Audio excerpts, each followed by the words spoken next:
do t'a gjej edhe këtë ditë, në këtë rëshqit madhe, do t'a gjej si janë një ditës drejtësisë do t'eci. Gazi mi tregoj edhe mua se ishin bashkë për mesazhet duke qeshur ta shive që bëjnë këta. Dhe i thash, kjo nuk është për të qeshur. Ai sigurisht e kishte marrë mesazhin si shantazh, por po qeshte. Po thësh nuk do ta lëm ke qeshura.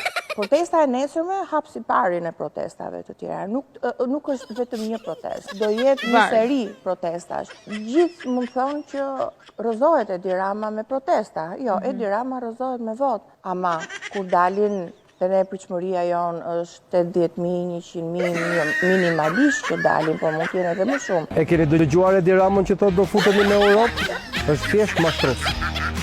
Një artikulli sapo publikuar në Washington Examiner nga Tiana Lodosher ka nxjerrë në pah për të gjithë botën përdorimin e parave publike për të paguar lobistë në SBA me qëllim sulmin ndaj Sali Berishës dhe opozitës shqiptare. Unë nuk mendoj që bëhet opozit me gallat. Unë i Katilin e kam njohur që në 2013. E ke njohur? Që në 2013.